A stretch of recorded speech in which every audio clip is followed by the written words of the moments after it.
So record. Okay. So I just reminded you of this, Nong Nok.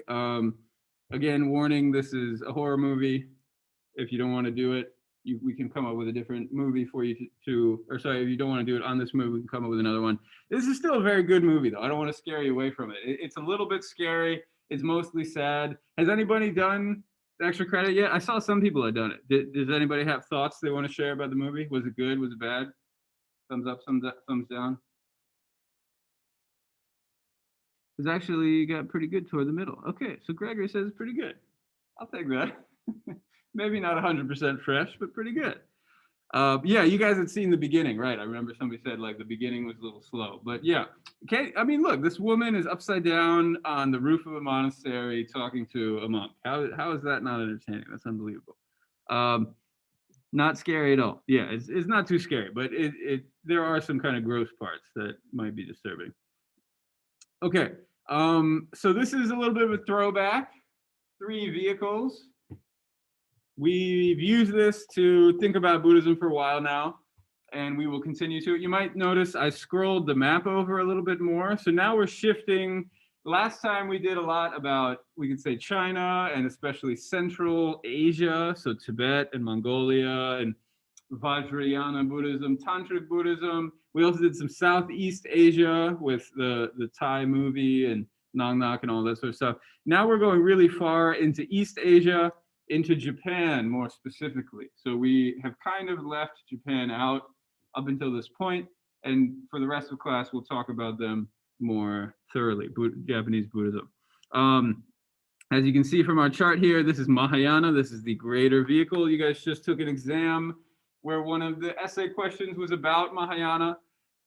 And so it should be a pretty familiar term for you all at this point. And most of the Buddhism we'll talk about for the rest of the semester is Mahayana as well.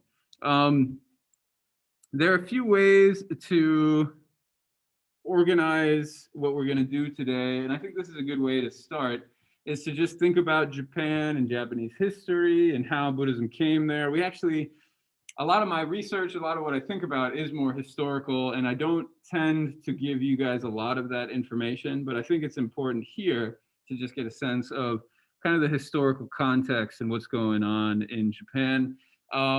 So Buddhism first comes to Japan around the 7th century, maybe late 7th, early 8th century, the year 700 or so. And maybe I can quiz you a little bit. When did the Buddha live? I'll say more precisely, when did Siddhartha Gautama live, approximately speaking? You guys remember this? 200 BC. Is he before Christ or after Christ? He is not after Christ. Before Christ. Before Christ. How many years? I think it's during the 5th century. Yeah, good, exactly. Yeah, 5th century BC. So just think 500 years. Very, very approximate, but it gives you a sense of kind of, you got the Buddha, 500 years passed, then you got Jesus, 500 years passed, then you got who? Who shows up 500 years after Jesus? Who's kind of, Abraham's the other way. He's before Christ, isn't he? Say again? Muhammad. Yeah, Islam, right? Islam is relatively late in the scheme of things. And all 3 of these religions are really quite comparable. I mean, this is a big statement I'm making, but you've got about 1,000 years. Buddhism is really shining, kind of internationally speaking. Christianity picks up, Islam picks up, and kind of fills the middle space in between, right? And pushes Buddhism to the east and Christianity to the west, and then there are wars, crusades, and all that sort of stuff. But that's sort of the general scheme of these big transnational religions spreading all over Eurasia. So these are good numbers to have in your mind, right? Year 0 is very easy to remember because our entire year structure is built around Jesus. That's an important thing to keep in mind, that this is all kind of arbitrary. So all these years are built around Jesus. The Buddha was about 500 years before, Muhammad's about 500 years after. And, those are imprecise, but it's close enough. It gives you a sense of kind of these global trends of religion. So if we look at Buddhism coming to Japan, it's really late, right? How many years? 1200? It's a long time. 1,200 years, isn't it? What was going on in America 1,200 years ago? Something like that. Aiden, are you a history major? There were things happening. You know, I said that a little rhetorically. There were things happening 1,200 years ago. It's just they're not very well recorded historically speaking. Like, I don't know. Have you guys been out to Colorado and Utah and those areas? Right, there are pretty remarkable structures like cliff hanging dwellings and crazy stuff. Like people were living out in America 1,200 years ago. It's just we don't really know what they were doing for the most part. Anyways, it's all just to say Buddhism changed a lot. It grew a lot. It changed a lot. It moved very far geographically speaking. Like, look, Japan is all the way over here. India is not even on the map anymore, right? It had to kind of go up and across and through China and through Korea and then finally on to Japan.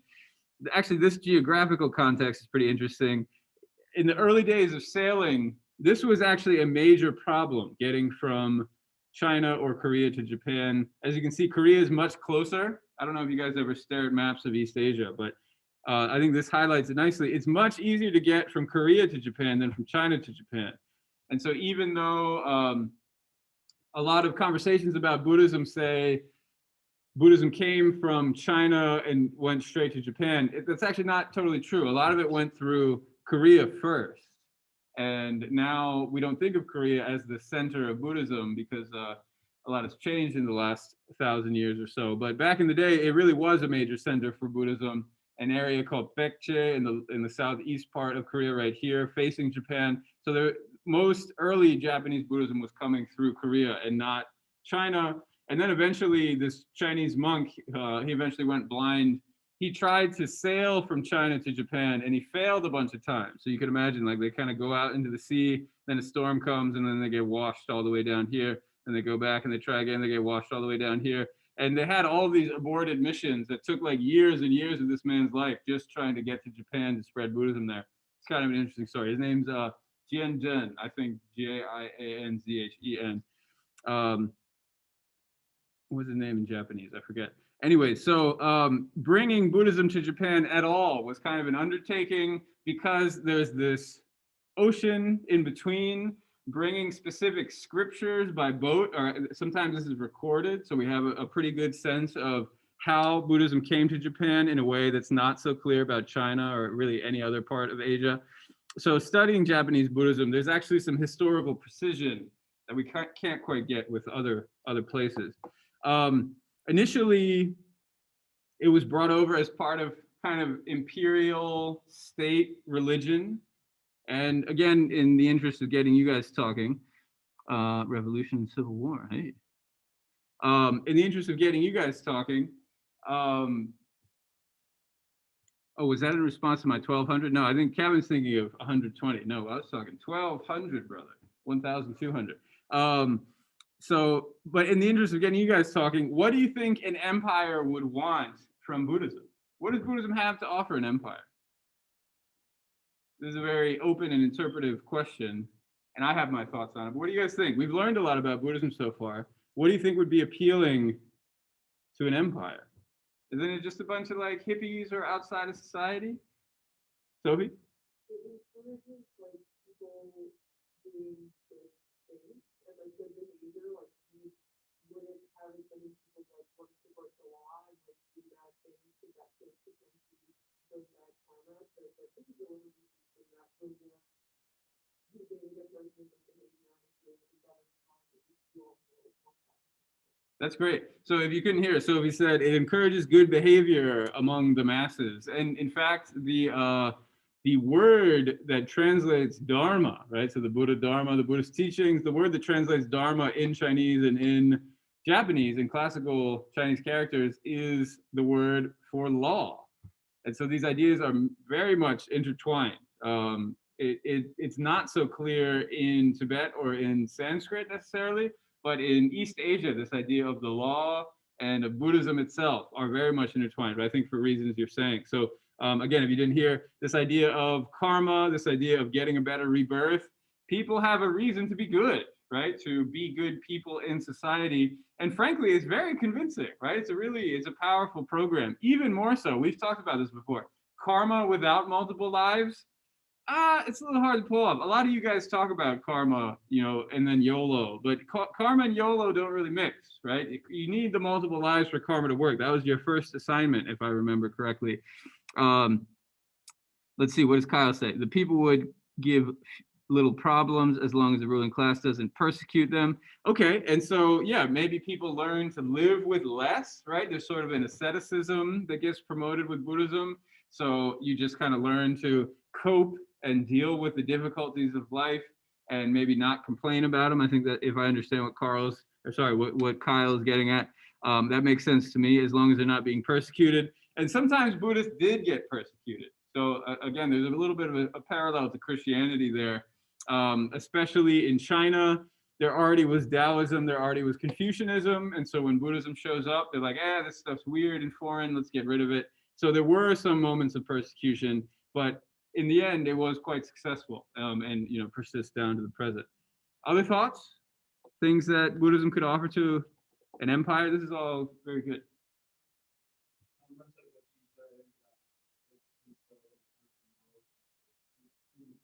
Mm-hmm.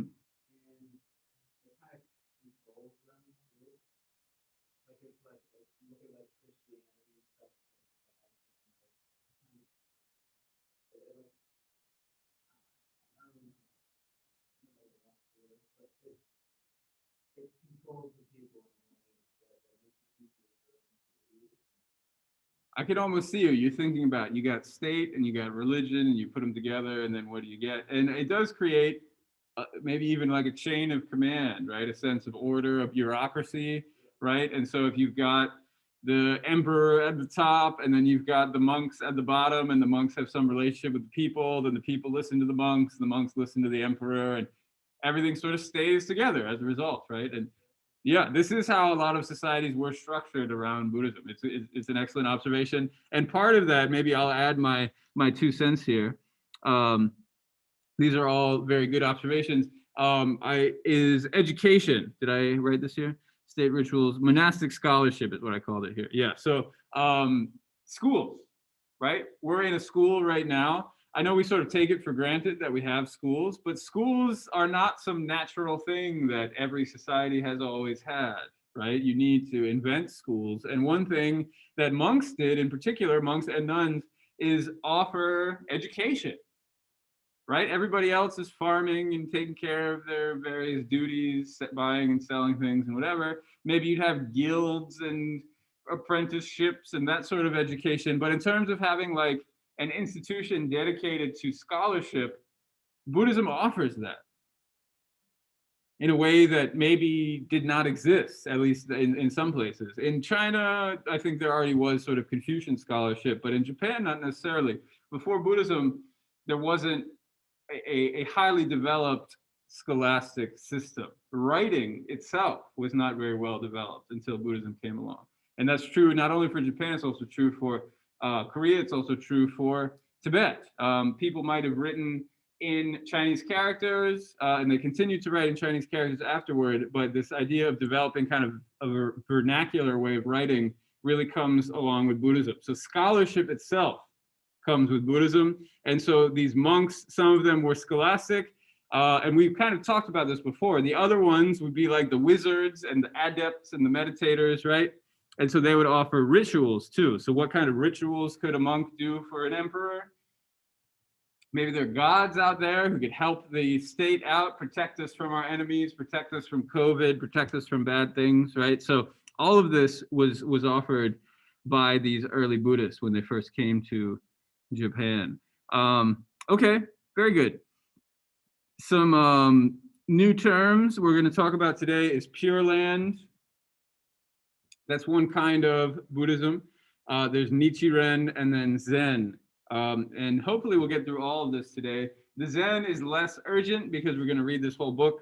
If you don't already have a copy, please get one. It's very short and very nice book.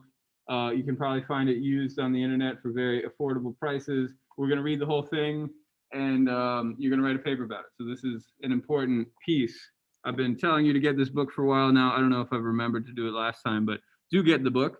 And this is all about Zen. We'll cover the other two very quickly today. Questions so far? So again, historically speaking, Buddhism comes to Japan in these first 500 years. I have listed up there about 700 to 1200. It's this kind of state style, scholastic tradition. Eventually, this really centralized imperial government kind of falls apart. You get like shoguns and samurai. You guys heard of samurai before? Swords and stuff, lots of fun movies about that kind of thing. So once you enter into that age, things are a little more decentralized, right? There's more like mini warlords all fighting against each other and stuff. And Buddhism changes along with that change, that social change. That's the time this guy shows up. His name is Nichiren. Has anybody heard of him before? Nichiren? He's pretty famous.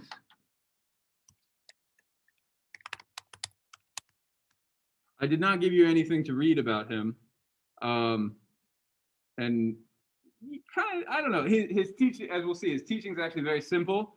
And that there are things I could have assigned to you, but I think in a way it's just easier to cover him in a couple slides and move on. He was a monk. He was one of these scholastic monks.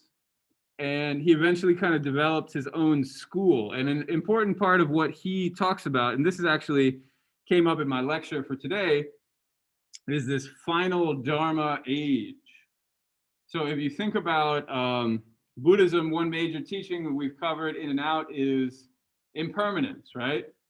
All things are impermanent. You're impermanent. I am impermanent. You're probably tired of me saying the word impermanent by this point, but don't worry, this class is also impermanent. You won't be, me saying impermanent is impermanent. Yeah, you won't be hearing me say this for too much longer. And so one thing that is also impermanent is the Dharma itself, right? It has to be. Does that make sense? The teachings will not last forever. And so when the Buddha first taught them, they were the most pristine, the most pure, right? The most true.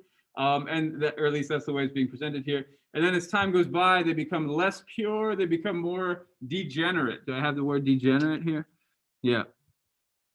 Do you guys know that word? Yeah. So we enter this degenerate age. What does it say? Lost the physical, mental, moral qualities considered normal and desirable, showing evidence of decline. Yeah. So it's sort of, there's an age of decline. There's a sense as we get further and further away from the Buddha, we enter an age of decline. And I think this is a pretty interesting topic because we're kind of in an age of decline right now. Do you guys feel like we're living in an age of decline? Was 2020 an age of decline, a year of decline, a degenerate year? Yeah, it was. It was pretty damn degenerate, I would say, right? And we could think about it in a lot of different ways. I mean, disease is a big one. And again, this is what my lecture is about, so maybe I can hold off on that. But other ways too, political problems, uprising, racism, violence, right? So much violence like this week. How much violence can we handle in this country? It's absurd. If you just take a step back and think about all the crazy stuff that has happened in the last year, it's been a crazy year, like a crazy year. So much death, so much violence, so much frustration, so much difficulty, right? And I think on an individual level, we all feel it. I know you guys do, and I know I do. And I don't know what to say about it other than, we got to just hold on a couple more weeks and then the semester will be done. But on a group level, right? When we think about this as bigger than just any one individual, we can start to use this language of a degenerate age, right? If we're all going through a hard time together, then this is actually pretty appropriate, right? And you get these things like, 2020, see you later, and at the end of the year. And of course, 2021 has been, a little better, I suppose, basically more of the same. So the Buddhists had a very similar concept that they also were entering into this degenerate age. And Nichiren thought of himself as living in a degenerate age. Part of that was armies invading. There was a big army invading the entire world. So Nichiren, again, he lived in the 13th century. What was the big army invading the entire world in the 13th century? The Mongols. Yeah, you guys do know some good stuff. Or did you just read it down here? maybe read it down here. But either way, I'm impressed. It's very good. So yeah, the Mongols took over the world in the 13th century. That's a good thing to know. It's the largest contiguous empire in world history. You know what contiguous means? Can you guess from that statement? What does it mean? Contiguous. I can also say that maybe because Genghis Khan had a lot of People say that a lot, yes. I've heard that same thing. Maybe it's true. I don't know. Actually, the Mongols had a lot more going for them than just fertility, though. I'll say that first. The largest contiguous empire. Contiguous means put together, right? It's not necessarily the largest, like by square meters, but the largest square meters together. Because what is another large empire throughout history? Maybe the British Empire, but the British Empire was not contiguous, right? It's spread out across all these different spaces. And in fact, shortly after the Mongols took over the world, you get people like Marco Polo going to visit the Mongols. You guys aware of this? Marco Polo, you guys know him, don't you? Yeah, he went to visit the Mongol courts. It wasn't Genghis Khan, it was his grandson, maybe great grandson, Kublai Khan. And so a lot of these Europeans started to get curious about what's going on the other side of the world, and people like Columbus sails the ocean blue in 1492. And at least the story goes, he had a copy of Marco Polo's book in his ship with him, right? And so he was going to kind of try to find what was going on the other side of the world. So this was, in a way, this 13th century period, it was kind of the climax of this Eurasian contiguous empire time period. After that, you get this push toward maritime trade and maritime empires. Maybe you've heard of the Silk Road, right? The Silk Road was big and interesting during the 13th century, but then things start to move toward the sea after that. So anyways, why was this a final Dharma age? One reason is the Mongols, and Nichiren predicted that they were going to come and try to invade Korea.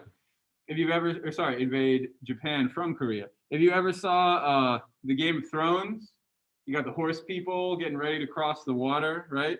That's basically what was going on with the Mongols. If they could bring the horses directly to Japan, they would have run them over, right? But because they had to put them on boats, that complicated things. And actually, this is where the word kamikaze comes from. Have you ever heard of kamikaze? What is kamikaze? That's what it came to mean, yeah, in World War II. Yeah, exactly.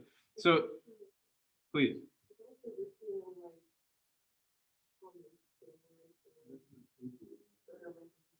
You're thinking of something else. What is that called? Is that what it's called? I thought there was another word. I'm not very good at Japanese. It's something like harikare, I thought, isn't it?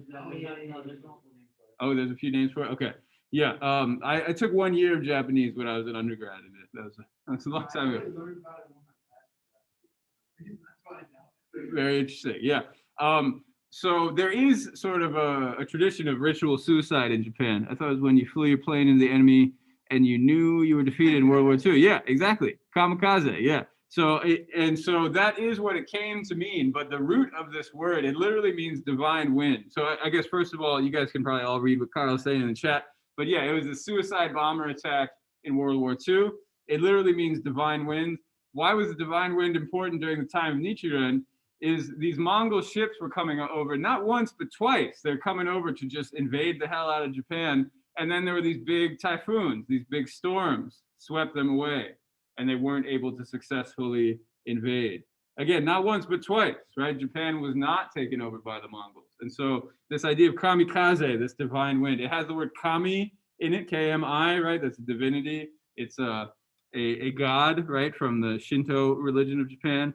So kamikaze, the divine wind, it protected Japan from the Mongols. And so that was, I think, something parallel, right? As American ships got a little closer to Japan, then they also faced some kamikaze until we dropped the big bomb on them.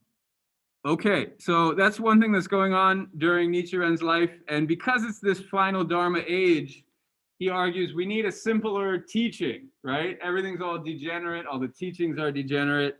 Let's turn to the best book ever created, the Lotus Sutra. And I did not assign the Lotus Sutra to you. We read about it a little bit in Kyon, maybe you remember. It's a very famous sutra. There are actually a lot of sutras out there, so you have to kind of choose your sutras wisely.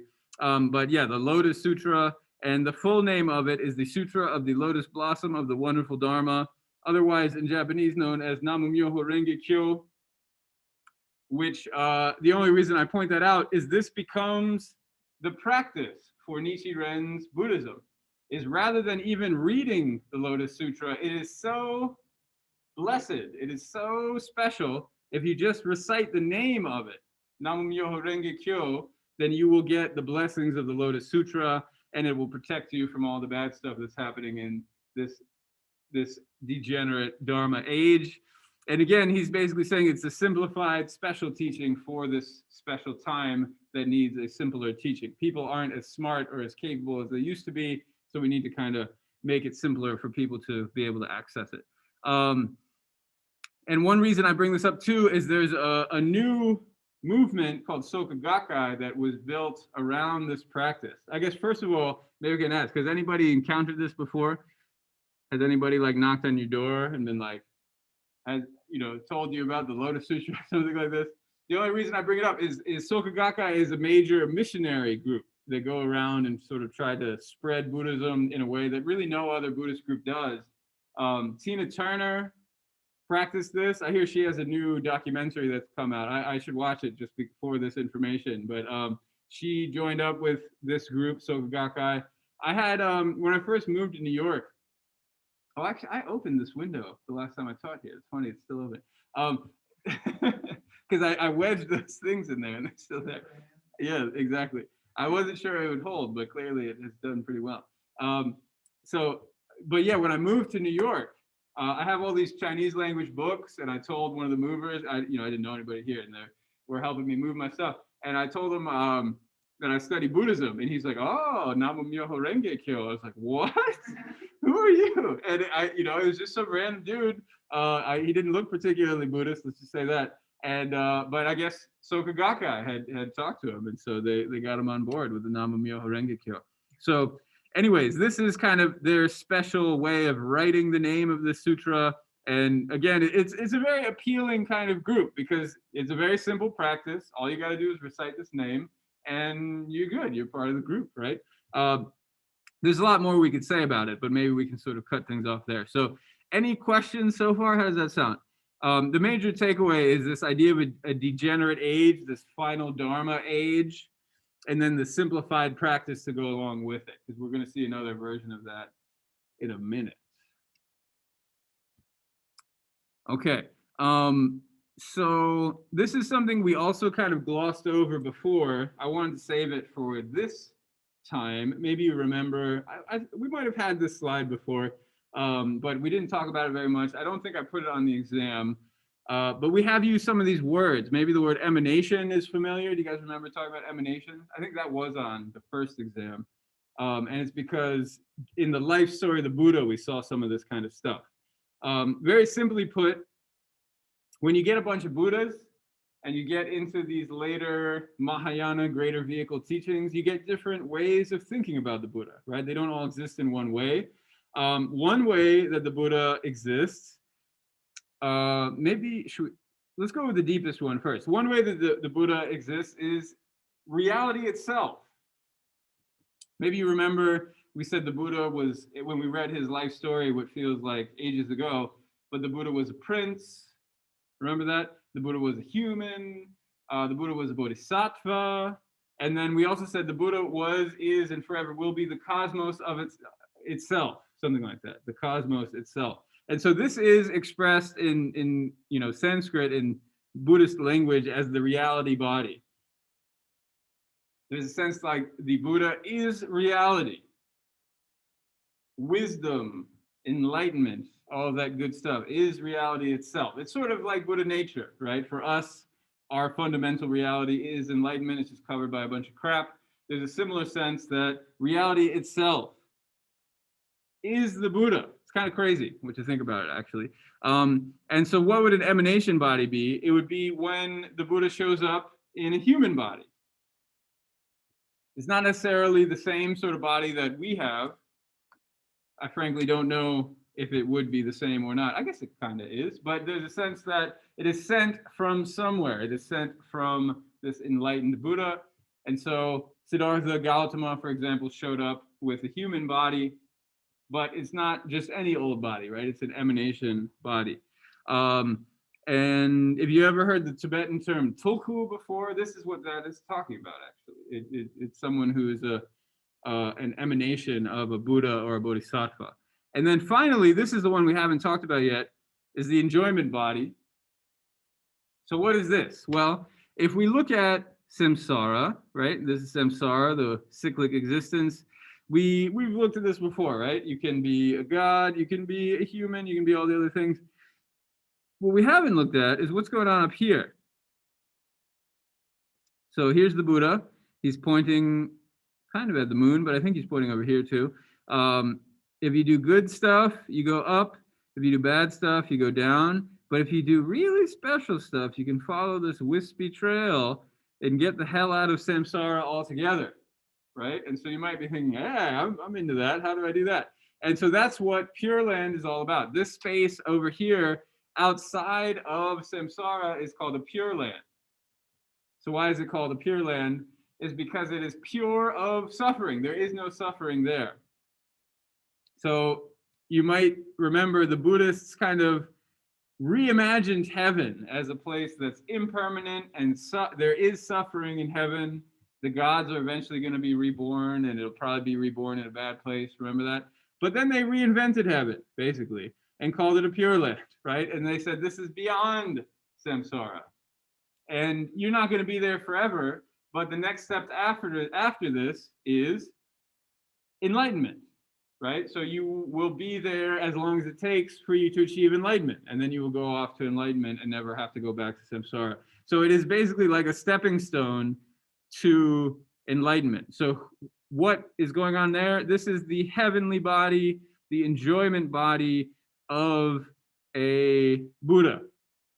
So figures like this guy, Amitabha Buddha. This is his name in Sanskrit. In Chinese, he's called Amitofo. In Japanese, he's called Amida Buddha. And you might be wondering, like, how did this happen? But because Buddhas are so powerful, he made a vow, as Buddhists often do. He made a vow that basically said, I'm going to make this space, and anybody who wants to come here is invited. What a great idea, right? It's like a party and everybody's invited. And of course, this became a very popular practice, particularly in East Asia, and particularly during this degenerate age, right? You can imagine you're surrounded by death and destruction and difficulty and all these ups and downs of life. Why not imagine a better place, a pure land that is beyond suffering? That sounds amazing, actually. I could go for a pure land right now. And so how do you get there? Yeah, it's an abode of a Buddha that is beyond suffering.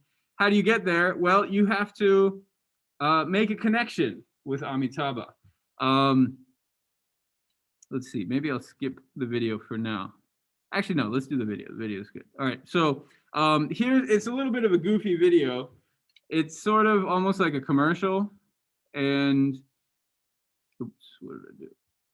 It is a little bit, it makes Pure Land Buddhism feel.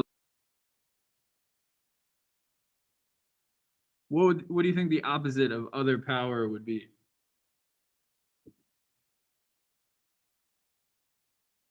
What's the opposite of other? That's true, it could be same. Self, yeah, self-power. So Would it be like the use of like his power as opposed to our own? exactly. So we're relying on the power of Amitabha. All we have to do, we turn into little babies, right? All we have to do is say Namo Amitabha Buddha, and then Amitabha will take care of the rest, right? Because of the power of his vow, because of his power, his other power, we can rely on him, go to his Pure Land, and eventually achieve enlightenment. So again, it's pretty appealing in a way. And one thing I want you to think about is maybe what are the pros, right? What does this offer that maybe some other versions of Buddhism have not? I want to compare this. I'm going to actually skip around a little bit. I want to compare this to self-power. Let's see. This was going to be my little review thing, but maybe I can give you a little taste. I'm breaking from the script here, folks. I'm going crazy over here.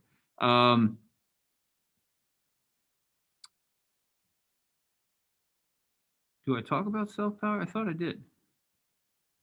Maybe just by comparison up here. Yeah, I guess I just put it here. So here with this other power stuff, you know what? What's the best way to do this? I feel like I would need to talk about Zen a bit more. So maybe that's not ideal. All right, let's just keep it with other power in Pure Land then. So if we're relying on Amitabha Buddha, you might be wondering, okay, what do we have to do? What is the practice?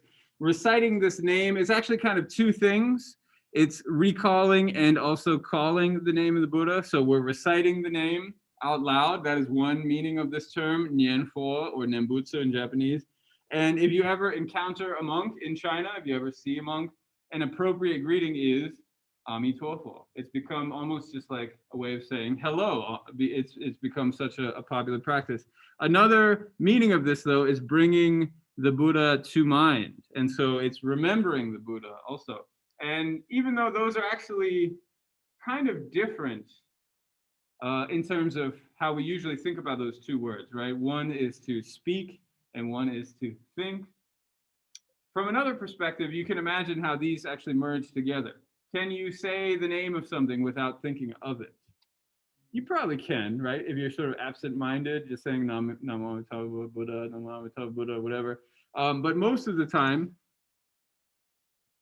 whenever you say something, you have to think about it, right? So you can imagine if somebody's trying to think of the Buddha and their mind is wandering, by saying this over and over again, it sort of helps them focus, right? And there's also some parallels with things we saw, like with Tara, right? And reciting the Tara mantra too. So a lot of parallels here between different meditations we've seen so far and how Pure Land is practiced. Oh yeah, I have this question. How does it compare to Christianity? To me, this is sort of low-hanging fruit, but I'd be curious to what you guys think. Does this remind you of Christianity at all?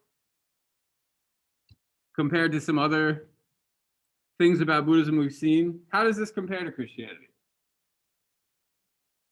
It's similar to like praying, but like other than that, it's not super connected to it. Because like this is very like I don't want to say simple, but like Christianity is like practices, you gotta do like rituals, like baptism, stuff like that. Christianity is like more like fleshed out, I guess, whereas this is just like you say one thing and you repeat it over and over and over again while you're thinking about it. Okay, so Stephen says this feels a little bit simpler, and again, if you can hear him, the prayer part could be similar, but other than that, it feels a little more simple compared to Christianity. Other thoughts? It's not a yeah, it's not like strict, like live your life around it. Okay, You kind of just like so the say the same, and you can just live your life and enjoy it as much as you can. Like Christianity's kind of evolved into really that sort of like, hey, go once a week or whatever. I mean, you don't even have to go once a week. Just like devote some time. So the ethics for this feel a little looser, right? And especially what we saw in the video is like, you don't have to do anything different. If you're a cook, just still cook, right? Be a cook and just say Namo Amitabha Buddha. And I think most practitioners of this wouldn't quite go that far. Again, the ad is, or the video we saw is a little cheesy. It feels like an ad. But yeah, it's true. That's the way it's presented. Patrick says both have similar idea of heaven as being a place of no suffering. Yeah, that's what I had in mind. So I'm glad somebody picked up on it. So did you have your hand up? Did you have thoughts on this? I think honestly, I expected any religion to be like, oh, I'm X, Y, and Z, and like not really do anything past that. Uh-huh. It's like, okay, like simplicity and accessibility is great, but also like I think in certain things, like there's also other parts of the body rather than just saying one thing. So the people in the room want some more depth, right? They want a little more to chew on. And I can understand that, right? Again, I think the video presentation, it feels a little too cheap, right? To really buy into it, right? It's just like, can I get a little bit more? Because if you take it really seriously, you could be a horrible person, live a horrible life, be totally morally bankrupt, say Namo Amitabha Buddha, and you're fine, right? And people might argue, well, if you do that, then you won't have as good of a connection with Amitabha or something like that. But I think in the end, it sort of does break down when it comes to moral accountability, doesn't it? Was that a hand, Steven? Yeah, I was gonna say like I'm like not like saying it was simple. Like I wasn't like knocking it. It's just compared to like Christianity. Like you do two things. Yeah. Like following, like if you're like Jewish, like dietary stuff like that. Right. Very It's very hands-off. different And kinds of, like, regimen. if we think about this degenerate age, right? If we kind of go back to our Nichiren guy in the degenerate age, there's a very similar sort of logic, right? Who would this appeal to? Would this appeal to like the really high-level scholastic monks who are reading and writing books and that sort of stuff? No, it'd be the regular people, right? Who can't read and write books and can maybe memorize this one phrase and repeat it over and over again, right? This would be a more popular teaching for the masses, so to speak. And one thing to think about too is this isn't totally clear from the video, is this is really a funerary practice, right? This phrase, Namo Amitabha Buddha, it's most important at the moment of death. Can you imagine why? Why is it so important at the moment of death? So they pass it to the land. Exactly. That's when you make the shift, right? Otherwise, you're just sort of preparing for the moment of death. And there's a sense that, I guess I do have slides about this. We can look at these slides. There's a sense that the goal of this practice is to establish a connection with Amitabha so you will be reborn in the Pure Land. That's the whole point, right? And so the goal is to have this thought, this connection to Amitabha the moment when you die, right? And so again, if we go back to this degenerate age with people dying all over, death and disease, and again, this is really what my talk about is for today. I talk about the Black Death in Asia. You could imagine a time of pandemic, violence, Mongols, horrible stuff happening all over the world. This is pretty appealing, isn't it? Because otherwise, what do the Buddhists say about death? They say everything's impermanent. Try to be okay there, pal, right? Try to see the impermanence of things. Like, that's not so comforting, is it? And what's being said here is, well, I guess I'll keep going into the impermanent thing. And when we think about rebirth, right? Let's say I'm your dear old teacher and I catch some horrible disease and I'm getting ready to die, but maybe I've done some bad things in my life and I'm really worried that I'm going to be reborn as a bug. We don't know. Maybe I will be reborn as a bug, right? That's a very nervous moment. But when we have this Namo Amitabha Buddha, what does this do for us at that moment of death?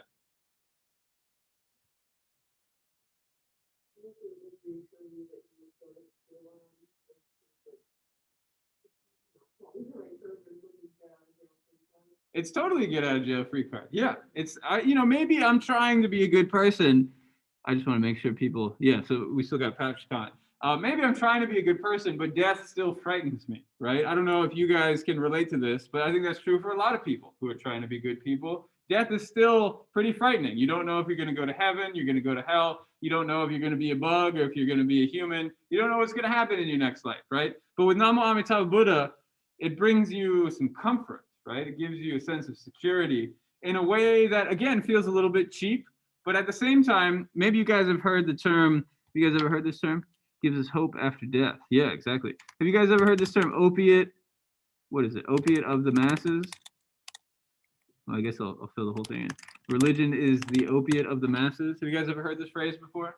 You know who said it?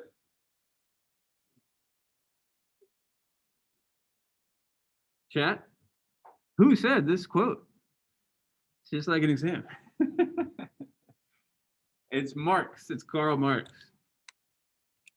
So I'm not a Karl Marx scholar, so I can't tell you exactly what he was thinking. But usually when I hear this sort of reference, I feel like it's kind of denigrating religion. It's saying religion's sort of worthless and it just makes you feel good, but it doesn't have any real fundamental value. But if you think about opiates, right? Do we use opiates in medicine these days? We do, right? What do we use opiates for? Painkillers. Yeah, there are moments where you need an opiate. I mean, maybe not necessarily an opiate, but when you're in pain, you want something to help you with the pain, right? And it really is these moments of a degenerate age. Again, if death is all around you and there's nothing you can do to stop it, the least you can do is just think they're going to a better place, right? That's not so bad, is it?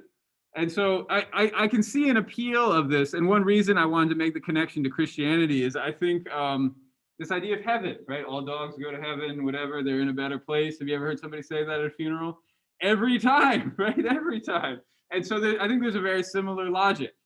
And I agree, a lot of the maybe philosophy and ethics and all that sort of stuff is maybe a little bit different here. But this idea, the moment of death, some comfort in this time of pain, I think this does that particularly well, I would say. Okay, now I was going to make you guys discuss, I'm beginning to rethink that plan because I think we're having good kind of lecture discussion combo. So maybe we don't need to do the breakout groups. What do you guys think? I can do a little more lecture and then we can take a break pretty soon, actually. So why don't we do that? I'll just finish off with this and then we'll do a little Zen and then I'll do a little lecture and then we'll do the exam. There's actually a ton of stuff to talk about. So let's not do the breakout group. And we can do this kind of quickly too. It's pretty straightforward.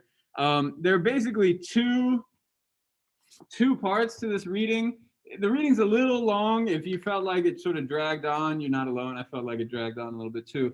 But it covers some important ideas, which is why I assigned it. Maybe I could find a better way to cover these same ideas the next time. I also, if I were the editor for this, I would put it in a different order. I would put the second part on page 377 toward the end. It's Shandao. And of course, we're not going to have any more exams, so you don't have to worry about this as much as you used to. But you might want to write about this at the end. I think I will give you a prompt about other power and self-power and how these operate in Zen. But yeah, the part at 377 is really interesting. We have, again, this goal of establishing a karmic connection to Amitabha. And yeah, this part, I don't think we need to go over that. And the way you do that is this 7-day recitation practice. So Ramadan started recently. I don't know, maybe some of you guys are involved with Ramadan. So what is the special practice? I'm sure there are many special practices, but what is the very special, very obvious practice of Ramadan?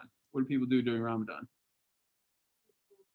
Fasting. Yeah, I went to the bodega down the street from my house on the first day of Ramadan, and the dude working there was just in like a heap on the counter. And I the other guy working with him like nudged him, and he jumped up. He's like, "Oh, how's it going?" And I was like, "How are you doing, man? How are you doing?" He's like, "Oh, it's the first day of Ramadan." I was like, "Oh, it's got to be rough." And so this is something kind of similar. It's a 7-day practice. You eat one meal a day. Ramadan, you usually eat in the evening, right? And you fast during the day. So probably something relatively similar to one meal a day. This one, you don't sleep either, or at the very least, you don't lie down. You remain standing or sitting up the entire time. I suppose you could sleep sitting up. Have you guys ever slept sitting up before? I mean, on an airplane, car ride, right? That sort of thing. But it's not real sleep, right? You can't get like the REM cycle sleep. And so that's what's going on here. Have you guys ever done all-nighters before? What does it feel like the next day?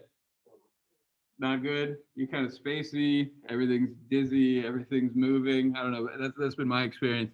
And so you're doing all this stuff. You're fasting. If you've ever fasted, that also makes you kind of loopy, right? You're not sleeping. That makes you kind of loopy. And you're just reciting the name of the Buddha over and over and over and over, and trying to see the Buddha, right? Trying to imagine that the Amitabha Buddha stands right before your mind's eye, his body of pure gold shining with radiant light, flawless and beyond compare. Do you think at the end of this week you're going to see the Buddha? Probably. If you're fasting, you're not sleeping, and all you're doing is thinking of the Buddha, you will see the Buddha. I promise, right? You don't even have to take any drugs and you'll see the Buddha. And so it's almost like this self-induced state of, I don't know, altered consciousness. We talked about meditation as a controlled state of altered consciousness, something like that, right? And so we see something very similar here. It's maybe even less controlled, right? Because you're altering your consciousness with a lack of food and a lack of sleep. Something weird is going to happen to you. And actually, we see something very similar in this book. Toward the end of it, there's actually a very similar kind of practice. So as you can see, this is not a funerary practice, right? This is, you're talking to Amitabha in this life, and maybe at the end of life, you'll try to pull back on this memory. Oh, okay, it's back. But you want to create this deep impression, have this memory of Amitabha, and then when it's time to die, you can kind of pull on this memory. That's basically how this early version of the practice works. There are a lot of other details about visionary practices and stuff, but it just goes to show that early, and this is early, this is from, I wrote it down, the 7th century, right? This is way, way, way long ago. So before it became this sort of widespread popular practice, this is what people were really doing, is trying to really have a vision of Amitabha. And we've seen stuff like this before, haven't we? Having a vision of Tara, for example. And then it gets adapted to become this more funerary style practice, particularly when it gets to Japan.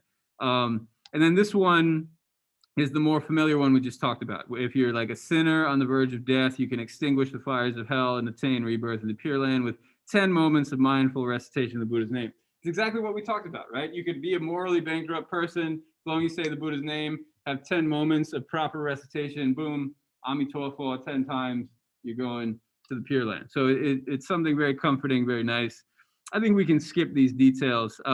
Why don't we take a break? Does anybody have any questions before we take a little break? You guys like the idea of a break? All right, let's take a break. Namo Amitofo. Let's see. Actually, what do? I'll keep the screen share and I'll put it on intermission like I usually do, but I'll stop the recorder. But yeah, between this lecture and the exam, that should probably do the whole time period. So why don't we just go for it? So let me open this up. Where do I put it? This didn't work. Talks, NYU. So yeah, NYU invited me to give this talk. So I was hanging out with them earlier on Zoom, of course. So let's do it. I guess I can do the way I usually do. I'll keep it kind of open. As you can tell, I changed the background color. Other than that, you might notice that it's not so different from the way I designed my slides for our class. And you know, it's about the Black Death, right? So that makes me feel like black is sort of appropriate here. This first image here is pretty intriguing. As you can tell, lots of details are going on. This is from a collection of paintings from Tibetan medicine. So you can see I give a citation at the bottom, Parfinievich. And so this is a collection of paintings that were made in the late 17th century, and then they were kind of hidden in Buryatia throughout the 19th century, which is part of Russia, or was part of Russia, or no, it still is part of Russia, near Lake Baikal. It's kind of getting close to Siberia and Mongolia. But anyways, they were rediscovered kind of recently and then published in this pretty incredible collection. And so this is an image of this demon. Remember we talked about demons causing disease before? Maybe you wondered, what do the demons look like? Now you know. This is what they look like. So it's emerging from this ocean of milk. It comes from this old Hindu myth where the gods and the demons, this is actually a bigger picture, I'm only showing you part of it, but the gods and the demons cooperate to churn the ocean of milk. And so it's actually, it's sort of like, do you guys know how to make butter? I've never made butter, but I theoretically know how to make it. Steven, do you know how to make butter? How do you make butter?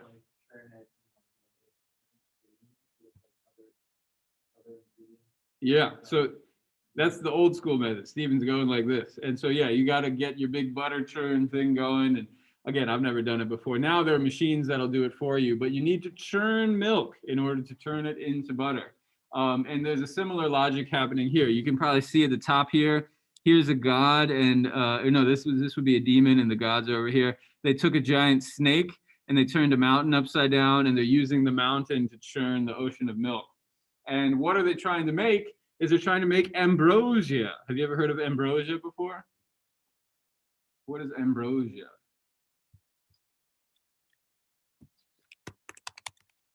It can be somebody's name. It's actually kind of a nice name. I feel like it'd be, I think it's more popular in maybe Romance languages. Ambrose is the name, isn't it? What is ambrosia? Does anybody know? So like a food? Nectar of the gods. Yes, exactly. It's the food of the gods, and the reason I translated ambrosia is it's translating actually a Sanskrit word which means deathless, amrita, and I think that these two words are related because they're both Indo-European languages. So it's what you eat in order to live forever. Now, of course, in Buddhism that doesn't actually happen, but Buddhists have a tendency to contradict themselves too. So anyways, this it's really more of a Hindu myth that the Buddhists take up. So it's what the gods need. It's what the gods need in order to stay gods. They eat this ambrosia, but as they're churning the ocean of milk to separate the perfect medicine, this ambrosia, they have to separate the perfect poison first. And that's what this demon really is an embodiment of poison. Here, somebody's joining us. And so that's what this is depicting, is this emergence of poison out from the ocean of milk. And then after that, you get the ambrosia. So that's how I'm organizing this talk. This is actually a book I'm working on. I'm going to call it Poison and Ambrosia. And so this is sort of a very rough sketch of kind of the main ideas that I'm going to cover in the book. Guys, this pudding, yeah, it is probably used to describe real things that people eat, but the kind of roots of it are this myth. This is the thing that the gods eat. There's also this pretty interesting detail here. One of the demons steals the vase of ambrosia. Here's the vase of ambrosia, and starts to drink it. And then one of the gods sees it happening and throws his weapon and chops the demon's head off. And so when the blood and the ambrosia, the blood of this demon and the ambrosia mix and fall to the earth, this grows out of where that fell. What is this? What does that look like to you? Onions. We're close. It's garlic. So garlic, according to this, is a mixture of ambrosia and demon blood. So the next time you eat garlic, now you'll know what you're eating. So yeah, lots of crazy stuff are happening in this picture. The sun and the moon, here's the sun, they emerge from this. So this is sort of like a primordial myth, like the beginning of everything kind of myth. And of course, the gods eventually do get the vase of ambrosia and they keep it for themselves. And that's why the gods are the gods and the demons are the demons. But when they defeat this poisonous creature, then you get all the poisons that exist in the world. And that's what all these lines are. These are all the different poisons that are coming from him. So anyways, that's a little bit of a background. This image of poison then applies to disease. Was that a question? Yeah, I just want to know. No, it's kind of the opposite. Actually, there's an interesting text called the Bauer manuscript. It was discovered in like the late 19th century in the middle of the desert, written in Sanskrit, this very old text. And one part of that is this like garlic festival where people go nuts and eat garlic like in incredible quantities for several days at a time. So particularly in Central Asia, really, where that text was found, people still eat a ton of garlic. I'm actually not crazy about garlic, but that part of the world, people are. They just eat it straight up, like all over the place. Yeah. That being said, actually, it's an interesting question. In some Buddhist traditions in East Asia, they don't eat garlic. So some really strict vegetarians, Buddhist vegetarians from East Asia, also will not eat garlic or onions. And if you ask them why, you generally don't get a very clear answer. It could have something to do with this, right? This idea like it's demon blood and somehow corrupt. I've heard it's also sort of an aphrodisiac. I don't know if that's scientifically proven, but that sort of messes with your juices if you're trying to be a monk or a nun. So then they just decide not to eat it also. But yeah, it's an interesting question, garlic. Yeah, it plays a weird role in these traditions. Okay, so here are some things I've published in the last couple of years. I wanted to flex a little bit because, I'm talking in front of my colleagues. And so I cite myself throughout this talk. So there are a lot of details I leave out. In fact, that was one of the big challenges of this talk, was to just say something coherent, but then cover a lot of information. And sort of balance these two things. So most of the things I talk about, there's a lot more I could say. So if you have any questions, I'm happy to talk about them. But this is basically my outline. You know, I get on your guys' case and say, give me your thesis statement at the beginning, right? I don't know if I get on your case about it, but I get on some students' case about this. And so this is what I'm doing here. Here's my thesis statement. I talk about Buddhist medicine. What does that even mean? Can we talk about Buddhist medicine? Is that a legitimate category? And then I ultimately use this kind of methodological technique, this budding subfield called narrative medicine. This part will probably be a little boring for you, so I'll probably skip through this part a little bit quickly. But the other two parts are pretty cool. This is more translating old Tibetan texts about poison, about disease, about things that are bad and making us sick. The second part is about medicine and healing and things that make us feel well. And then the last part is applying it to COVID. So maybe I'll do the first part kind of quickly. Again, I was trying to flex for my colleagues and show that I've read a bunch of stuff, but you guys maybe don't care about that. Here's this old French scholar, Degeneration. As you can see, he's writing in 1937. He had kind of the first real take on Buddhist medicine, and he basically says, doesn't really exist, right? You've got Chinese medicine, you've got Ayurveda. Those are long established traditions. The Buddhists basically just take them and kind of move it around, but they don't really do anything too special. This guy, Salguero, more recently wrote, yeah, we can talk about Buddhist medicine, but it's sort of a convenient term. It doesn't really apply to anything really true in history. And then here's Gyatso, who wrote a book just over 5 years ago, and she wants to argue that we can't really talk about Buddhist medicine. See, I put it in yellow. There is no Buddhist medicine. Maybe after the 20th century, we can talk about it. But really, you either have medicine or you have ritual healing. Those are two separate things. To call medicine Buddhist is a misnomer. Medicine is based on empiricism and observation and science and that kind of stuff. So she's basically looking for Buddhist scientists, or not even Buddhist scientists, just Tibetan scientists in the old world. Okay, so I can already tell I'm losing you guys. I told you that would be a little bit boring, but we're done with it now. So here are some more interesting things. The Dalai Lama. We've talked about him before, haven't we? He wrote an article for Time magazine saying that it's COVID. This came out last summer. It's probably like June. He says, at first, his first statement was, say prayers to Tara. We've met Tara before, haven't we? So he says, say these prayers to Tara. Om Tara Tara Tori Soha. That is her mantra. That's what we saw when we read that article about Tara. He said, do that practice. That was the first thing he said. But he also said, prayer is not enough. That was the title of the article. He says, we need to be compassionate to each other. To just sit in our rooms and say prayers is not going to solve this problem, this COVID problem. And especially now, as our world is beginning to heal, and we're kind of coming out of this messed up world that we've gotten ourselves into, he's saying we need to be nice to each other. So that's perhaps not surprising, right? It's kind of his shtick, is he's telling people to be nice to each other. And I like that message, to be clear. I totally agree with him. And in fact, in some ways, that's the whole point of my talk today, is that we should be nice to each other. I just say it in a slightly different way. This is a more interesting example that you've maybe never heard of before. So just as COVID was taking off in China, so this would have been last year, January, February, right? Around the time when maybe you've heard about it on the news, but nobody really is taking that seriously. Like I, would be walking around town, nobody's wearing masks, and my friends in China were all freaking out, right? And really worried. So around February, these pills started to sell like hotcakes. Dharamsala is this Tibetan community in northern India. The Mensikong is this group that makes Tibetan medicine in that community. And they started making these pills. And especially in Tibetan communities, they all wanted to buy them. And so what are they? They contain musk. Have you ever heard of musk before? What is musk?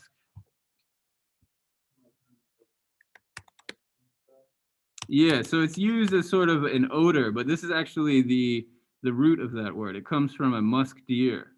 You ever seen a musk deer before? Pretty crazy animal. Look, it's got fangs. It's a thing.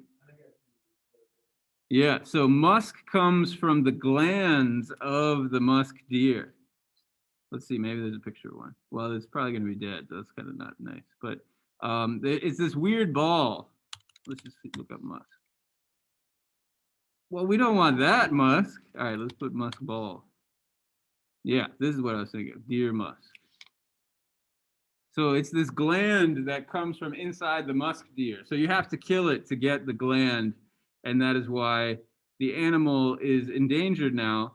But it's very aromatic. It's a very smelly substance. A lot of like the really fancy perfumes in France from like hundreds of years ago were made with this substance. And this deer is indigenous to Tibet. So it's kind of an interesting little detail of history is a lot of the musk in Europe and other parts of the world were traded from Tibet along the what we could call the musk route, just like the Silk route. So this Black 9 pill, at least, is supposed to contain musk and other aromatic substances. Things like garlic actually are supposed to go into this pill. And you might be wondering, why the hell, what does this pill do? Why the hell are people going crazy for this pill? And you might notice it's pretty tightly tied up in this sachet, right? So you don't actually ingest the pill, you wear it like a necklace. And so you wear it on your body, usually near your mouth. And there's a sense that what it protects you from is the poisonous breath that this guy is breathing out into the world. Like you see, these guys are all caught up in poisonous breath. So that's what it protects you from. It's called miasma. Did I write miasma here? Maybe not. I'll write it over here. Miasma. Have you ever heard of miasma before? So it's an old idea. It's not limited to Buddhism. It's kind of all over the place. But there's a sense that if you breathe this strong substance, you will be breathing these substances instead of miasma. If the air is poisonous, then this pill, because it's so stinky, will protect your mouth and protect your nose from breathing the poisonous air. So it protects you from the pandemic. And frankly, this mask we are wearing right now operates according to a pretty similar logic. Not exactly the same, right? But protect your mouth from breathing the poisonous air. Pretty similar logic, isn't it? And so it's a very old idea that these strong substances could protect you from the diseases all around. And things like incense would be used for similar purposes. There's a sense that incense might purify the air and protect you from miasma as well. So this was popular during the SARS outbreak, which happened in 2003. You guys know about SARS? You were probably very little kids at the time, so wasn't big on your radar. But it was a big deal in China. People freaked out about SARS, and for good reason. It was very deadly. And that's one reason China was so prepared for this current pandemic, is because they had this experience of like, we are not going to be caught with our pants down again, right? They're on it quick. And so people remembered SARS. People remembered this pill, and it sold like hotcakes. This guy, he's somebody I follow on social media. He was one of my teachers when I used to study in China. I know him pretty well. He started coming out in social media, and you can tell I translated this.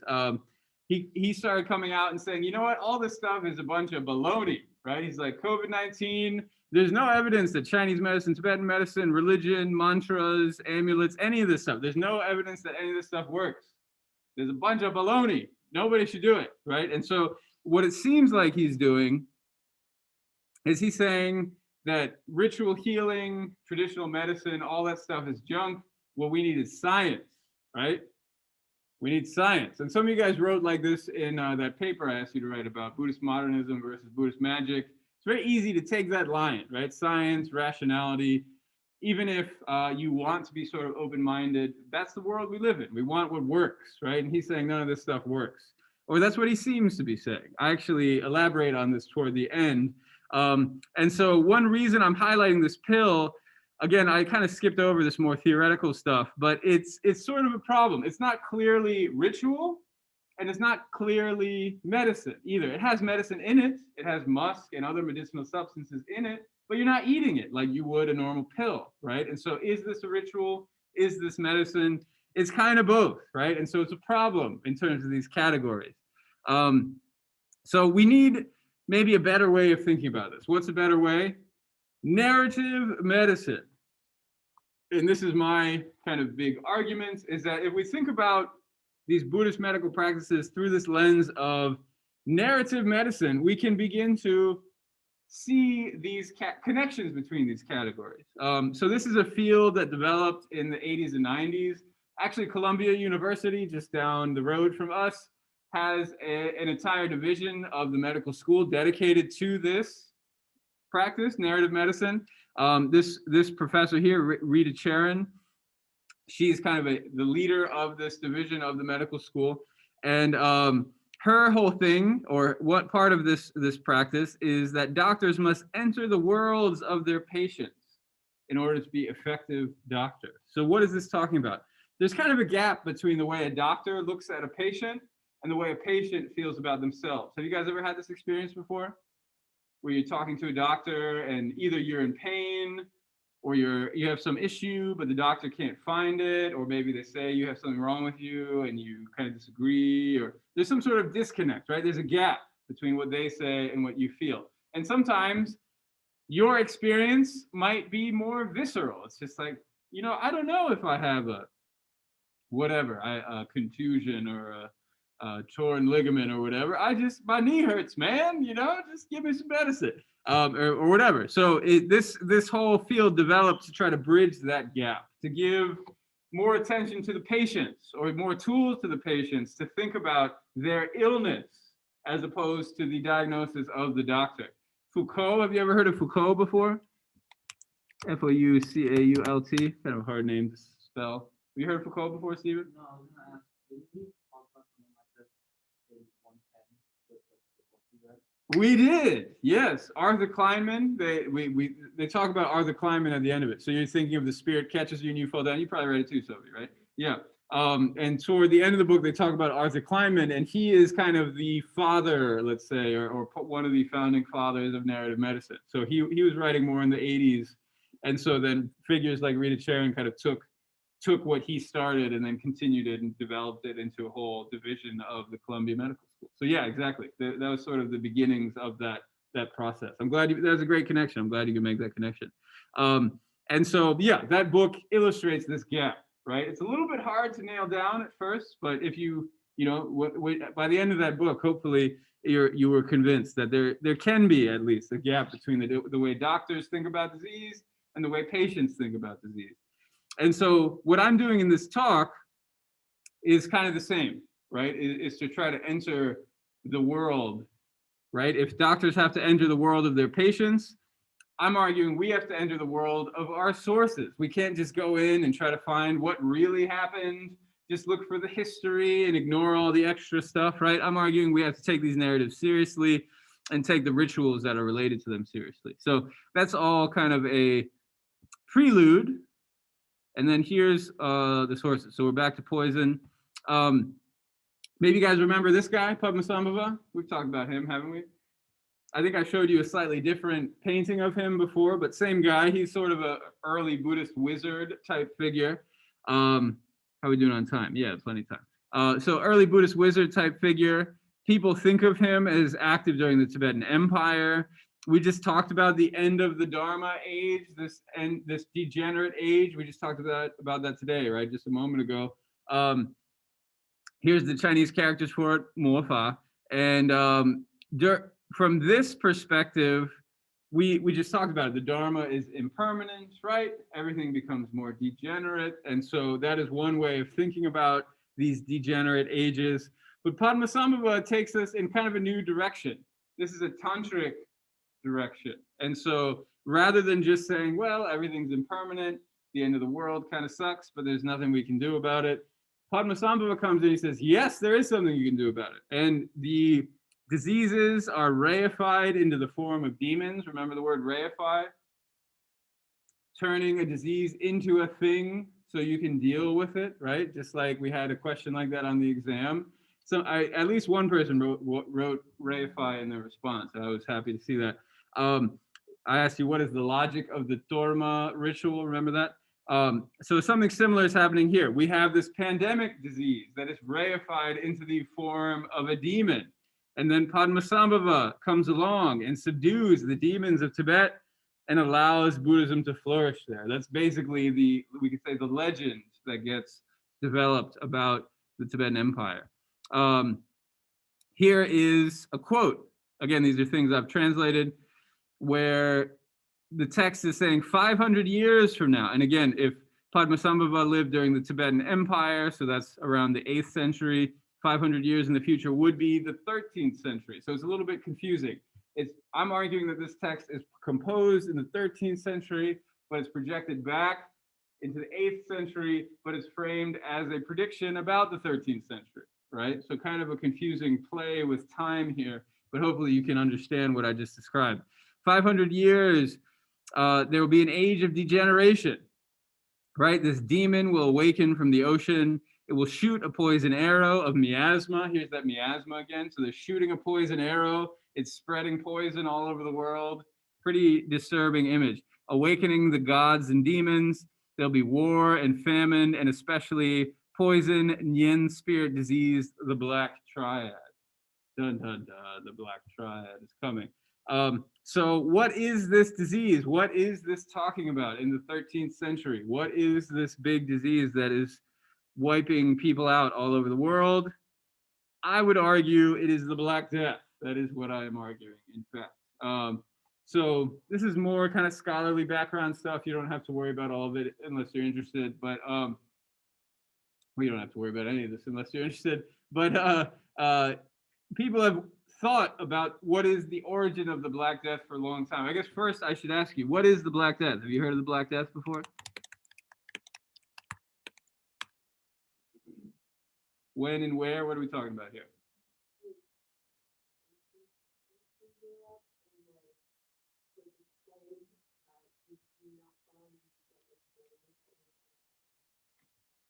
Yeah.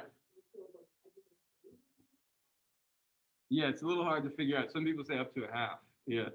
Incredible amount of death. And so you can actually see it on this little map here, kind of the specific dates. Here's a general sense of how the plague spread, 1347, 1348. Pretty short amount of time, right? I mean, this is just the first couple years of it.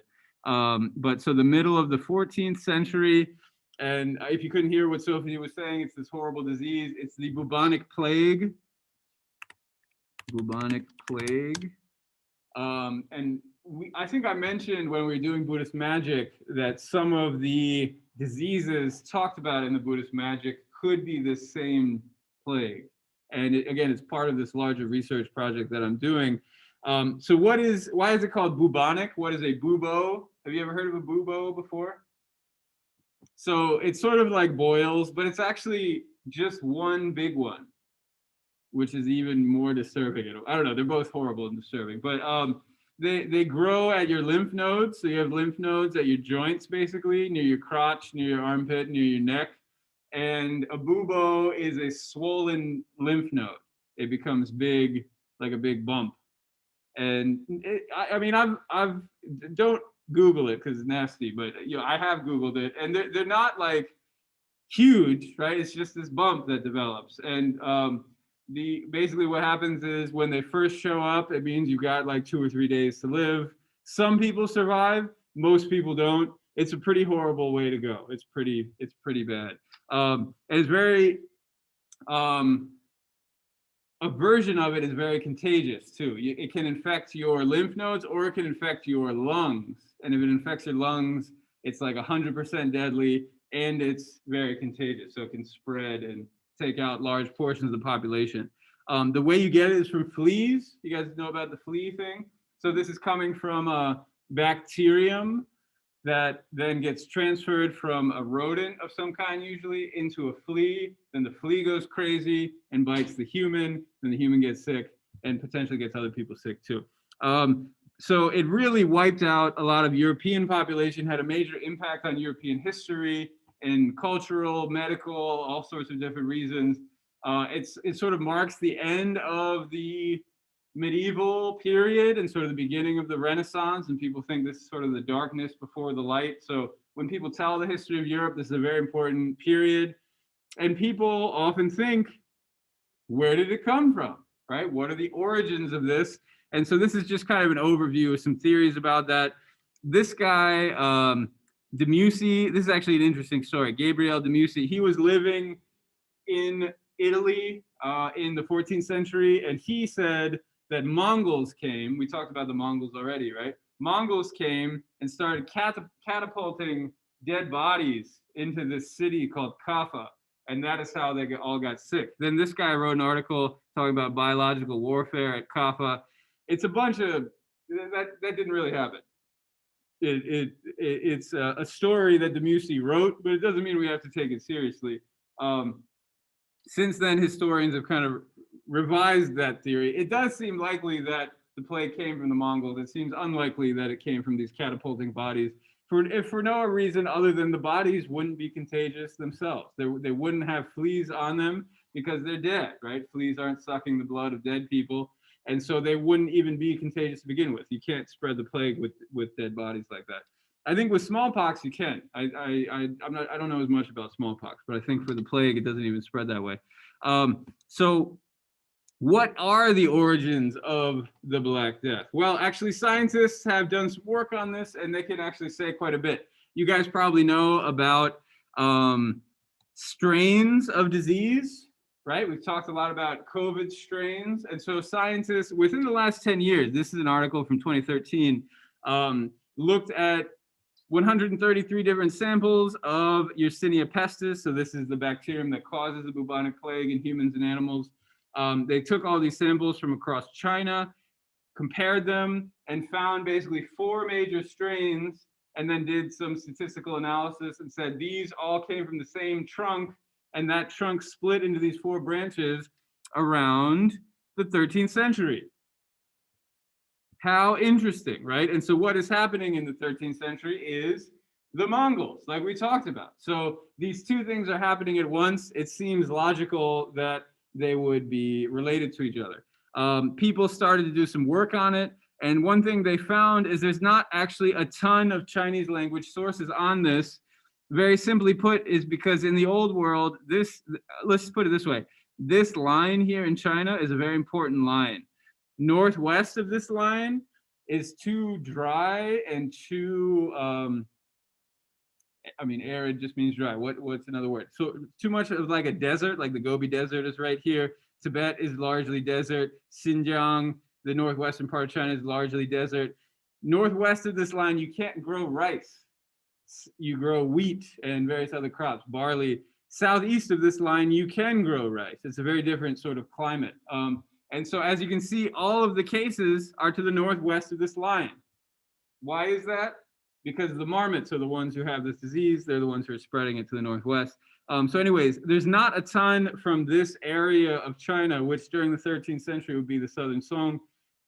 These are actually different empires, 3 different ones. You've got the Liao, you've got the Jin, you've got Xixia, and then you've got the Tibetans and also Dali. So China is a little more fragmented at this time. So anyways, it's all just to say, not a lot of Chinese sources on this disease. So people have looked for it, they haven't been able to find it. But here's Tibet, right? It's all over Tibet. And so Tibetan sources are perfect to tell this story. Nobody's ever done it before. That's where I come in. And that's where Padmasambhava comes in. So here are some observations from this prophetic text. He says the skin disease will spread from community to community like a beggar eating in town. It makes you think of, it makes me think of, there in the old days, right? You might have all these different villages of people growing crops and living together and whatever. And beggars might move from town to town. It's like, first I'm gonna go visit you guys and you can feed me for a while. And then eventually I'm gonna overstay my welcome and I'm gonna move to the next town. And they'll feed me for a while and then I'll move to the next town and they'll feed me for a while. But this is saying, excuse me, the disease moves like this, which is very disturbing, right? The disease moves to one community, gets everybody sick, probably a bunch of people die, maybe some people survive, and then it moves to the next community, gets everybody sick, moves to the next community. And of course, that is how contagious diseases often do spread, right? One community at a time, especially in relatively sparsely populated communities. These descriptions are a fold like in a silken dress. So these buboes are folding over themselves. Or sometimes they're big enough to be the size of a small vase, which is also pretty disturbing.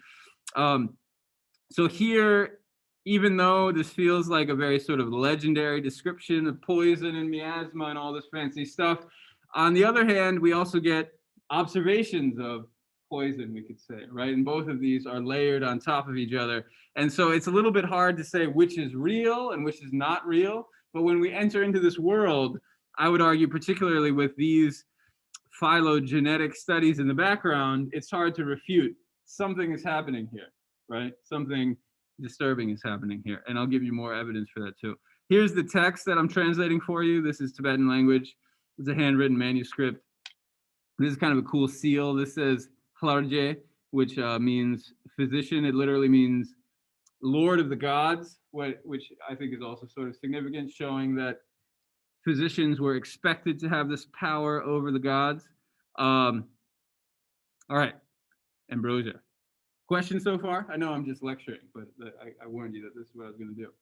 Doing okay? All right, let's do it. So ambrosia, we get some new narratives.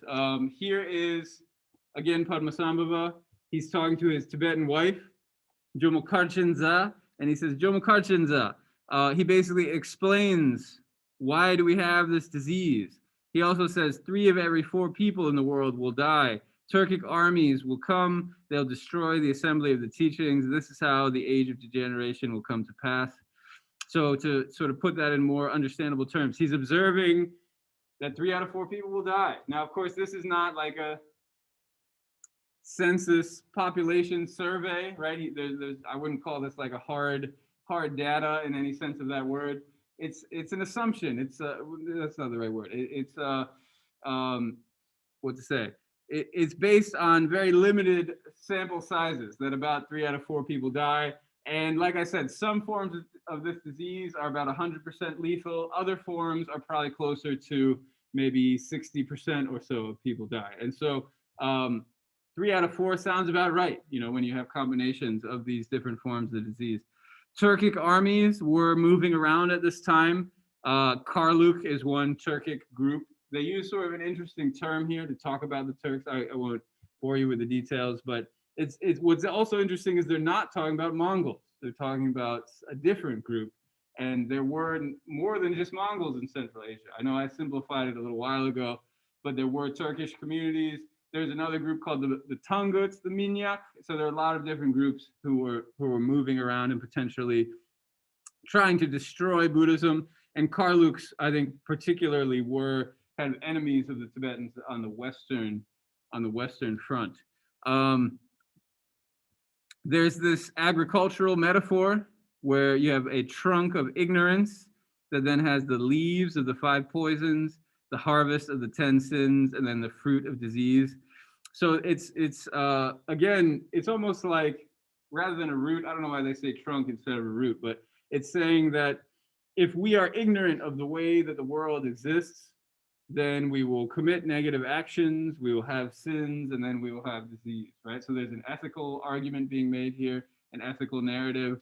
But if we know how things truly exist, in other words, if we are enlightened, then we will not be sick. And so again, we get this kind of Buddhist, almost soteriological message that we are fundamentally well, that we are not sick, which is a little bit different from what we've seen in Buddhism so far, right? A lot of Buddhist messages are life is suffering, it's impermanent, just try not to attach to it. What these Buddhists are saying is actually, again, at the root of reality, remember we talked about reality, is Buddhahood, is enlightenment. And we see that echoing here. It's almost like a Buddha nature kind of message. And the thing that makes us feel sick is being ignorant of that reality. So this is one way to deal with disease, right? Is to try to see through it. Of course, that's hard to do, but maybe some advanced meditators or something could try to pull that off. There are descriptions of these small lumps that might appear on your body. And if you treat it quickly and apply a heap of medicine, there's a promise that the patient will recover. That sounds pretty good, right? But if you don't, and if it's a large lump, even if you put ambrosial medicine on there, it doesn't really say what's going to happen. So it's saying, maybe you'll be able to do something. You give it a shot, give it a try. Here's how the disease is imagined. I think I mentioned they call it the black triad. There are 3 pieces. This is why obviously this is all in translation, but there are 3 pieces. That's why I call it the Black Triad. One are these mountains of Nien spirits. So the Nien spirits enter your body, they make you sick, they make these mountains. Now, what do you think the mountains refer to? It's the buboes, right? The swelling at your lymph node. Yeah. So, it's a little bit imaginative that there's a sense that these spirits are coming into your body and pushing them out to create these little mountains. Pretty disturbing stuff when you think about it. There's also talk of heat disease, just like we talk about catching a cold. I mean, that doesn't really actually make any sense. What does cold have to do with it? But this is a very old idea across all of really Eurasia, probably across the whole world, that there are 2 kinds of disease. One is cold and one is hot, otherwise known as a fever, right? There's hot disease, there's cold disease, and so this is a hot disease. This is a fever disease. And then another is this idea of wind. There's a sense that there are winds inside of our body, and our winds might get sick too. So this is the Black Triad, is you have the Nien spirit, you have this fever, then you have the wind that needs to be treated. There's also a sense that these spirits can enter our orifices. I already told you about wearing that pill, right, that protects your mouth from the miasma. It also might protect you from these spirits from entering your body, traveling along the channels inside of you. That's sort of these subtle pathways in our body. And then finally, haunting our organs. So there's a sense like if the spirits get into our organs, that's when we're really kind of screwed. And again, that's not so far from the truth, right?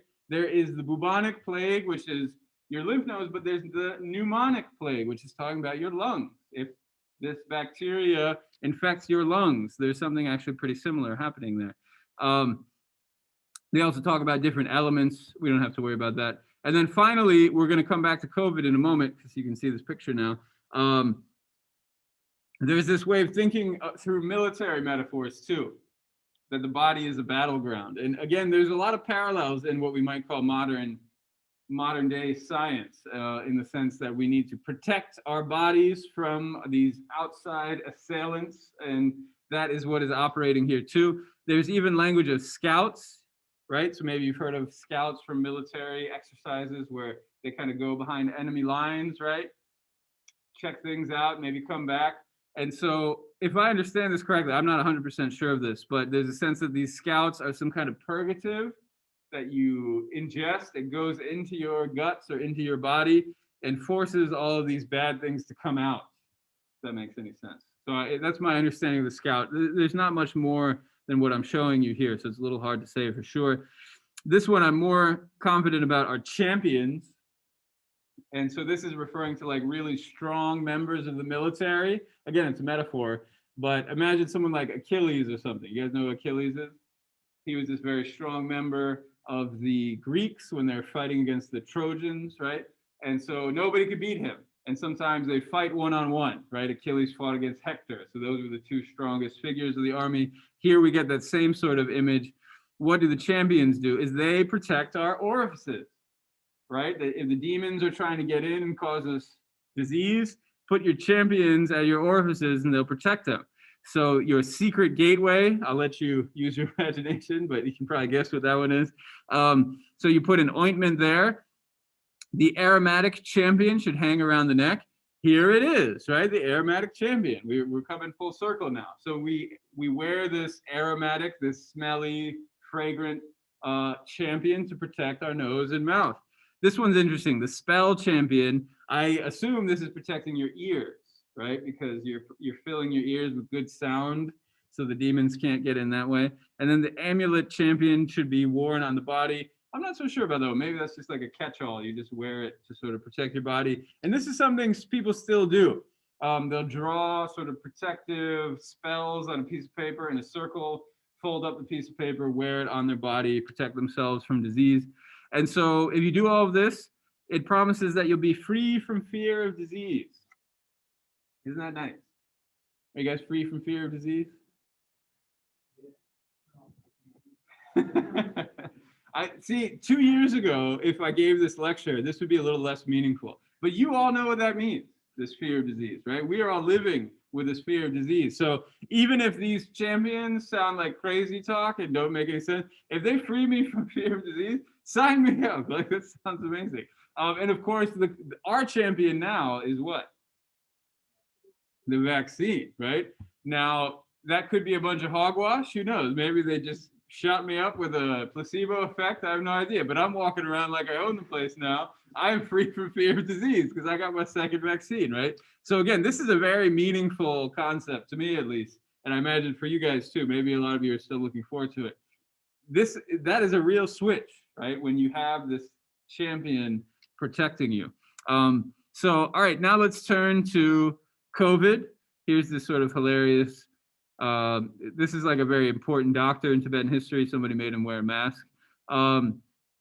So again, we're coming back to the present day, Dharamsala. They're producing these pills. Some anthropologists went there and interviewed them about the SARS epidemic, and they said it was very good for business. The SARS epidemic was very good for business. They made a bunch of money. You can imagine why, right? If I'm afraid, it's like the mask industry, right? Nobody was buying any stock in the mask industry 3 years ago, right? But now everybody's wearing a mask. I don't know how that has affected the mask industry, but I imagine people are making a little bit of money. And even in these old texts, they're saying the same thing. If you want to earn a living from healing people affected by the pandemic, generate divine pride, and dispense protective amulets. Go town to town and sell these amulets, and you will make some money. It's very clear, right? There's an awareness that there's an opportunity, an economic opportunity here. And they also say because these negative omens, these sort of degenerate ages, they tend to attract prosperity. It's sort of a weird line, but what I understand that to say is when these disasters happen, there's an opportunity, right, to make some money.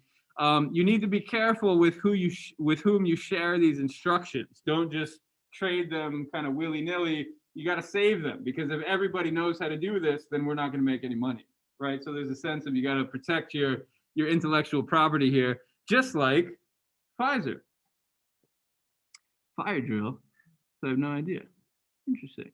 Oh, so you have to leave. Okay, all right. Well, Renee's doing a fire drill. That sounds kind of disturbing this late at night. But that's not the end of the story, right? There's a whole other side to the ethics, and maybe you guys saw this coming. Some bodhicitta, right? This mind of awakening. There's this sense that a physician would probably not want to heal sick people with these horrible bumps all over their bodies, right? The easier thing would be like, all right, guys, I'm out of here. Forget y'all. And of course, the young, the old, the infirm, the abandoned. My impression is they're not going to have any money, right, to pay for these services. The only reason a physician would help them is because they're kind, because they're compassionate. And that is something the Buddhists care about. And we see that happening here, right? We should care for these kind of abandoned, infirm people like they are one's own heart. Inspiring, I would say. It's a really, this is a powerful paragraph. And this idea of divine pride, I don't think I've gone into this, but it's much like the Tara practice, right? We do the deity yoga and become Tara. This one has something very similar, where you do the deity yoga and you become a Garuda. Remember the Garuda, the bird spirit? So if snakes are spreading this poison all over the world, and that's this big problem, we can do the divine pride and become the bird who kills the snake, who destroys the poison, and therefore is protected from this disease. And so it's almost like, again, giving yourself the shot. Obviously not as effective, but it might try to evoke that same sort of emotion of being free from fear, free from vulnerability, and then healing with love and compassion and even ferocity, which I'm not positive what that looks like, but sounds pretty good. And so then coming back to our guide to Dimpunsok, his critique too, he initially says this is all sort of not scientific, not established, but he eventually makes an ethical argument too. He says the Black 9 pill is being sold in places devoid of contagious disease, and this would have been back in January, late January 2020. So it wasn't very widespread. It was just in some parts of China, or so we thought at least. He says the wallets of Tibetan people are empty while the physicians grow rich. The disease does arise. Go to a Western hospital. Tibetan medicine has no cure for this new virus. And he expands on that. He says, if you have honor, dispense your medicines If you have empathy, donate your medicines, but to exploit this opportunity to sell your medicine is an act of evil. It's calling them out, Pfizer. To exploit this opportunity to make money is an act of evil. Thus, physicians, take advantage of this opportunity for spiritual practice. Donate medicine throughout the lands, and your good motivation will be praised by all. No, I'm sort of joking about Pfizer, but only a little bit of a joke. Only a little bit. And so, yeah, he drew this cartoon to illustrate the doctors wringing out the poor Tibetan patient. And again, this is that same motivation we saw here, right? Is to be compassionate. It's the same thing the Dalai Lama was saying, just in slightly more specific terms. And so this is my conclusion. What is Buddhist medicine? We really have to take the larger context, right? If we try to say it's only the empirical stuff is medicine and the rest is ritual healing, when we get things like this pill, it's way too tied up, right? There's medicine happening here for sure. No doubt there's medicine happening here, but there's so much ritual and myth and legend and other narratives to try to like draw a line between them is just going to chop up the tradition, right? We're not going to be able to take it as a whole. So let's take it as a whole. Let's enter into this narrative world and take that narrative world seriously. Let's also take the epidemiological context seriously by doing genetic research. Let's figure out what really happened. We can do that, right? And scientists who are doing real science can do that. And I encourage them to, right? And I will read their stuff. But at the same time, that's also not enough, right? We can take those epidemiological narratives, combine them with our myths and our legends and our prophecies, put them together, and all of a sudden really interesting things start happening, right? They inform each other, they illuminate each other. And so by putting them next to each other, we can learn really what I would argue is the most about this disease. Another way of putting it, take the doctor's perspective and then take the patient's perspective and put those together too and see how they illuminate each other as well. And so then finally, if we want to think about ritual and ethics and narratives, ritual in some ways is just taking this narrative world and embodying it, right? If these fears and emotions show up in our bodies, doing these rituals are enacting these narrative worlds about poison and ambrosia. And one final example, maybe you guys have heard of this, in Bhutan, this is from the Washington Post. Bhutan sat on coronavirus vaccines for a month, awaiting auspicious rollout date, then delivered shots to 93% of adults in 2 weeks, right? This goes to show that these narratives matter, right? Imagine if you didn't have to like follow TurboVax in order to get an appointment and then ride the train. I had to ride the train down to Harlem and go to some place that probably was like twice as far away as the most convenient place for me to go to vaccine. Imagine if you cut all that crap out and just somebody called you and say, go to this place on this day and you'll get your shot. Imagine.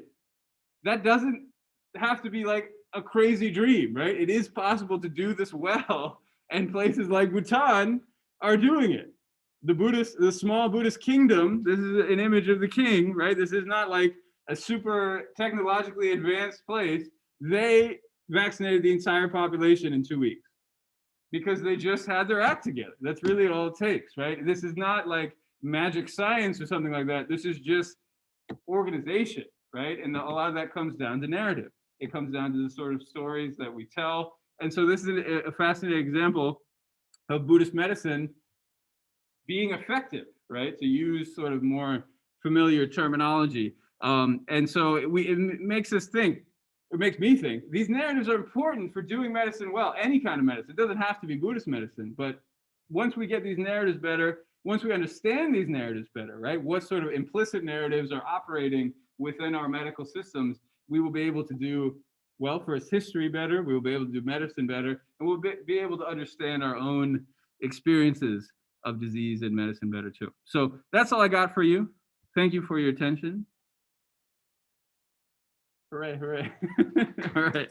Thank you, everybody. Thank you. Okay. So we've got 25 minutes left.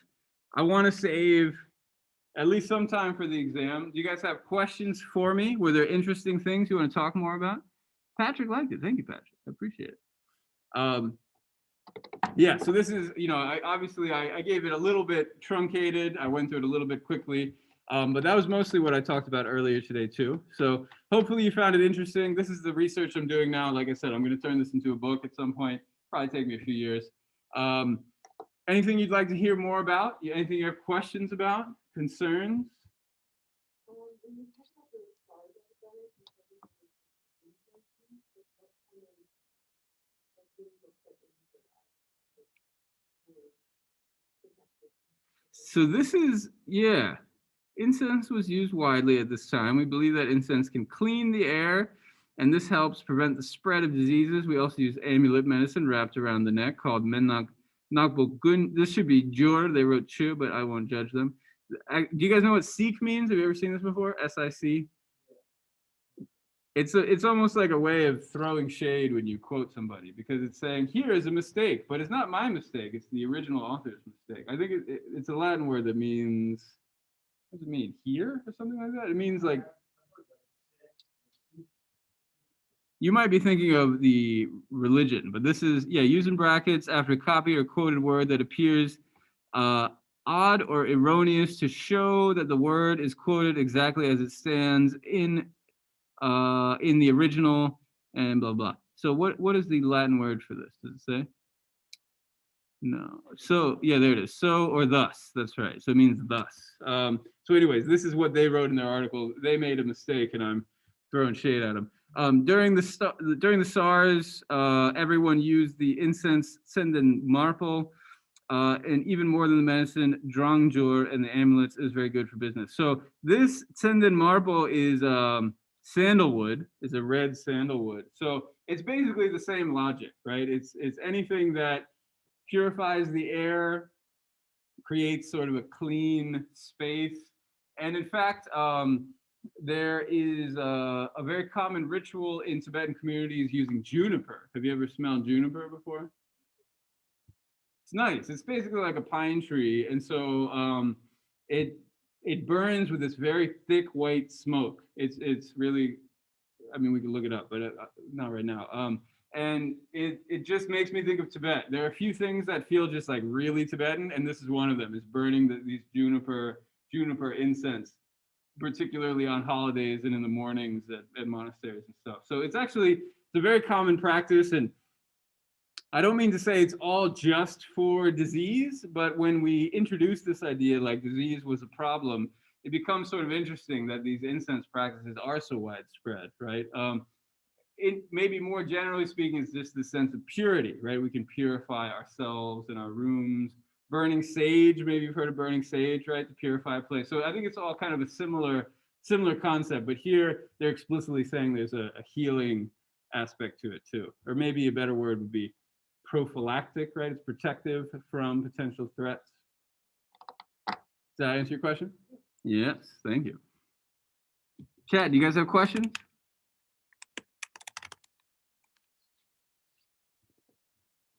See, this is how academic talks go, is somebody talks for a while and you try to stay awake because they're talking so much, but then at the end, you can have a lively discussion if you survive that long. But I know you guys are good sports. It's quite late already, and so we can move on to the exam if you have no other questions. Other questions? Very good. All right. Well, thank you for your attention. Thank you for humoring me and going along with this talk. Where's the other one? That's over here. So let me get on your case now about the exam. So just like I said last time, there's certain skills being tested here. I try to, give you as much information as I could in advance, but it's not always possible to tell you exactly every skill that you're going to need to know. So something you can reflect on now. What sort of long-term skills were being tested here? What sort of short-term skills were being tested? How much did I prepare in the long term? How much did I prepare in the short term? There will not be another exam. This is something I talked to one of your classmates about, just so we're clear. This is the second of 2 exams, no more exams. So if you found these to be difficult or uncomfortable, then you are free now, no more exams. The average was pretty low. The median was pretty high. Well, maybe not high, but significantly higher. Does anybody know about statistics and might have a guess as to why that might be? it means the low grades were very low, right? Because they pull, I mean, I hate to be an asshole and phrase it that way, but it's true. They pull the average down, right? And so that means the median is actually significantly higher than the average. There are fewer A pluses than before, right? So here, 7 people got an A plus. That means 98 or above, 98, 99, 100. So on the first exam, people were acing it cold, right? This one, only 3 people aced it. I think there was there 100%. Maybe nobody got 100%. I don't remember, but at least a few people got at least 98. 3 people got at least 98. Still a good number of A's and a good number of A minuses. I guess, yeah, see, not as many A minuses here. The A's were much higher on the first exam. The A's were a little bit lower on this exam. And I hate to say it, but more folks kind of slid down in this direction. We talked about bell curves before, right? There are 2 bell curves here. And what that says to me is there are 2 populations in the class. One had their notes and knew how to use them, and one did not, right? And again, I hate to be sort of cold and cavalier about it, but that's sort of the situation we're in. And again, here's the sort of larger trend, still lots and lots of A's, right? A lot of the time you want this to be a bell curve too. If I just looked at this, I would say this exam was probably a little too easy. But of course, I think in the end, actually, as we said, I think it was actually just right. So hopefully you guys felt the same way. Comparing it to the other one, it's pretty close. I hate to say it, but there are more D's and F's this time. 8 from 4, right? And so I don't love to see that. But you know, it's just what it is. We're at the end of a very difficult year, a very difficult semester. So forgive me if I'm being a little, I don't know, cavalier talking about these grades, because I know you guys are doing the best you can for the most part. So what do I want to do? I want to open up this, and then we can go through the exam, and then we'll call it a night.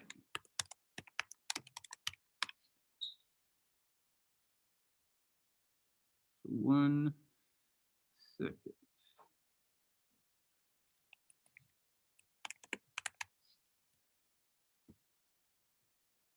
Okay. So here's the first question. This one, I'm just kind of bringing my thoughts back because I gave you a little lecture before the exam. This one was meant to be kind of like a, what's the word, a softball pitch at the beginning, right? It's like we went over this right before the exam. So if you were there and breathing, then I thought this would be really easy for people, but not everybody got it. So again, I don't know what that tells me, but it tells me something. So this is Milarepa.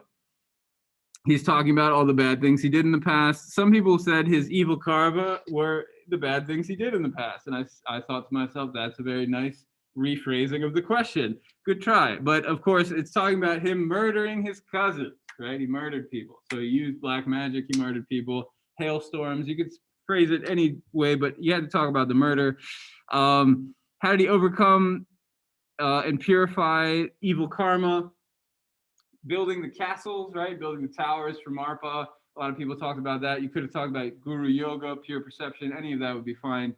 If you just said Marpa, it wouldn't. I give you partial credit, but I wanted a little bit more, right? Give me something a bit more specific. Again, a lot of people got that one. Not everybody got this one. This one was harder. This might have been one of the harder questions, actually. I could tell a lot of people just look this up on the internet, and that breaks my heart a little bit because. What? Yeah. The one I had Milarepa. One B I had 90. Okay, so that's not quite. Well, did you say he murdered his cousins? Okay, yeah. And so you're wondering why did you get 4 out of 6? Yeah. And that is why. Okay. All right, very good. Well, it called me out. Yeah, so I'm obviously a human. I made this exam. I graded this exam. I graded a ton of exams, right? I graded 44 of these over the weekend. So I most certainly, it is possible that I made a mistake. So please do talk to me. I'm happy to talk to you about them. Maybe not right now, though. If you feel like there's specific things, let's do it after class. I mean, we do have time when we finish 35. We still have 15 minutes. But maybe here's what we can do. If you think I made a mistake, take a note. Put it like in an email, send it to me, and then we can talk about it. How's that sound? And that goes for you guys in the chat too.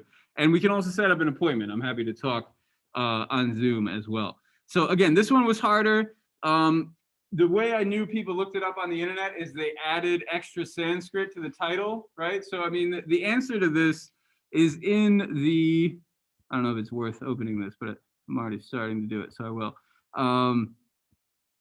It was in the review sheet. So, you know, I would if I were taking this exam, I'd have this open, and if a question says, what book is this from? It is multiple choice, right? These are the choices. And in fact, they're only like 1, 2, 3 books. So it's actually pretty simple multiple choice. Choose one, right? So this is the Tathagata Sutra. If you added anything extra at the beginning, you're either really good at Sanskrit or you're copying and pasting from the internet. And I think I know the answer to which one it is. This thing about the flowers, if you wrote that it went up in the sky and shot light all over the place, again, you could have read that from the reading, which is cool, or copy and paste it from the internet. But the point, and again, there's sort of the trees and the forest here. The forest, the point is that the flowers wilted, right? And they became stinky and gross. And so that's the whole point. Why is that the point? What is that illustrating? That's the third question, or 2C. Buddha nature, right? That is what Tathagata meant. I thought, again, this 2C was pretty straightforward. You identify the title, you know what that word means. 2C is the translation of that word into English, right? That was what I had in mind. Not everybody could do that. So again, this was an interesting example where people could find things on the internet, but still not interpret them, which tells me you have not learned anything from my class, but that's okay. You know, again, it's a tough semester. So I'm over it. I was getting a little heartbroken as I was grading these, so maybe as you can tell. This was middle way philosophy. Again, it says right there, midway between things. So hopefully that was a bit of a clue, middle way philosophy. These were more interpretive, kind of more difficult questions. I think the easiest way to think about it is, for example, that things are impermanent. We know that, right? This is, again, we don't talk about a lot of facts in this class, but that is a fact. Things are impermanent, and they don't appear to be impermanent. This is disturbing. It is. It's a tension that we all must live with, and the Buddhists are disturbed by it, and so they developed a whole philosophy around it. So that's one way you can think about it. Other people talk about emptiness, which is also pretty good. Lack of inherent existence, fine. So that's all good. Why does this philosophy matter in Buddhism? Could be anything that made sense, honestly. Not everything did make sense, but anything that made sense. So what I would say about the impermanence thing is, if we treat things that are impermanent, and if things are impermanent, we don't treat them as if they are that way, we will be disappointed one day and we will suffer, right? That's kind of a fundamental Buddhist tenet. So that is one way, this philosophy matters because it helps us understand the way the world exists, and we will suffer less, right? But anything else is fine. Bodhisattva path, enlightenment, whatever, right? Understanding the nature of reality, all of that would have been fine. This one is Nangnak. By following up on some of your weird phrases, I discovered some Bangkok hotel that was advertising Nangnak. So that was an interesting adventure. Like when people wrote about military call-ups, like that felt like sort of like pidgin English in a way that nobody in this class would ever express that term. And so, of course, when I see pidgin English in your answers, I think that's sort of a pejorative term. I shouldn't say pidgin English. But when I see weird uses of English phrases and Sanskrit phrases, I will follow up on it. I can Google things too, and I will find that same Bangkok hotel. So anyways, Nangnak. And why do people avoid visiting her? Because she died during childbirth, right? So she is a figure of death. A deity of death, we could call her. So what do you advise? What do you pray for? Is, again, to avoid military conscription. That's the term that I taught you guys, military call-ups. Okay, the point at which initial motivation become bodhisattva in order to save others. This is bodhicitta, right? The second part was a little bit harder. This one I was really testing to see if you pay attention in class. What's the first step of developing this motivation? Is a vow. I've said this a bunch of times, right? When we're reading the life story of the Buddha, I said a bunch of times. Right before the exam, I said a bunch of times. You take the vow. That's how you develop bodhicitta. And then bodhicitta came up again when we were talking about gurus, right? Why does a guru need bodhicitta? A lot of you got this. It's because a teacher needs to care. If a teacher doesn't care, they shouldn't be a teacher. and it's actually kind of logical. So I think a lot of people got that last one. This one was very specific and kind of weird. Most people got it. Tilopa Naropa. Why in a word or in a term is pure perception. And again, some of you were asking me like, how do I do better on your exams? You don't have to say, Tilopa is the one who said this. He said it to Naropa, right? You don't have to type out that whole thing. You just write Tilopa Naropa, pure perception. Boom. How long does that take? You had 5.5 minutes per question. If you knew the answers to them, that takes 30 seconds, if that, right, to type it all out. So you will have plenty of time to go through all these if you, again, some questions may require only 1 or 2 words. So yeah, just give those 1 or 2 words. This one also very specific, Salapravodita, honor the Bodhisattva. What I was looking for was for the Perfection of Wisdom Sutras. Not enough people put that, so I kind of backed off from that more specific answer. And basically, if you wrote anything that made sense, he wants to be the student, he wants to learn about Buddhism, something like that. Some people wrote things that didn't totally make sense, like everybody else was doing it, so he did it too, or something. It's just like that. That's not really going to fly. I probably gave partial credit for that answer, though. So how did he restore his flesh? This one was actually a little bit harder. Some people thought Indra restored it for him, but the story is very clear. He actually talks about his own determination, and by the truth of his statement, the flesh is restored. It's this sort of weird Buddhist version of blessing where they don't rely on gods for blessings anymore. They rely on truth, right? On the truth of their statements. Let's keep going. So who wrote this one? Rational, universal, socially engaged, etc. This is Anne Gleig, American Dharma. I wrote who because I think American Dharma wasn't actually on the review sheet, so I just said who is the author. Again, you know, there aren't that many books and authors on this list here, right? You could have picked Rita Gross, you could have picked Padre Rinpoche, you could have picked Anne Gleig. All safe bets. Who's talking about Buddhist modernism? Well, it's Anne Gleig, and so that's the answer to this part. Some people wrote transnational Buddhism. I believe that was on the slide, and I believe that was in the reading. Also fine, got full points. Modern Buddhism, any version of that kind of answer. Why should we rethink American meditation convert Buddhism? This basically, I was seeing if you understood that concept of cultural baggage. White supremacy is kind of behind this too, right? Is basically, do we take what we could say the immigrant communities to America as real American Buddhists, right? And the rituals and narratives that they tend to represent, is that real American Buddhism? And as you can tell from my presentation today, I think we should take ritual and narrative seriously, right? And not just think about Buddhism as this meditation-based convert Buddhism. So we're missing something here. We're missing part of the equation. People worded it in different ways. A lot of you got it right, so I was happy to see that. This was a Tibetan book of spells. You could also say Buddhist magic. If you just said Sam Van Schijk's book or whatever, I gave you full points. Torma. This is an offering cake. Some people wrote a tantric offering, and I looked that up, and of course that was on a website. So I wanted to see the word cake in there. We talked a lot about cakes, didn't we? And so that showed me that you actually learned something from me and didn't necessarily just look it up on the internet. Although you could probably find offering cake on the internet too. So I wanted to see the word cake in there. Logic of the ritual. I was looking for something a bit more specific than some of you gave me. Some people say there's an exorcism, and like that's pretty good, but that's not a real explanation, right? It's reifying the disease, putting it in the cake, throwing the cake in the road, getting it run over, right? There's actually a lot of steps here. We had to get into those steps. I wanted specificity here. So hopefully you were able to do that. We talked about that in class a couple times.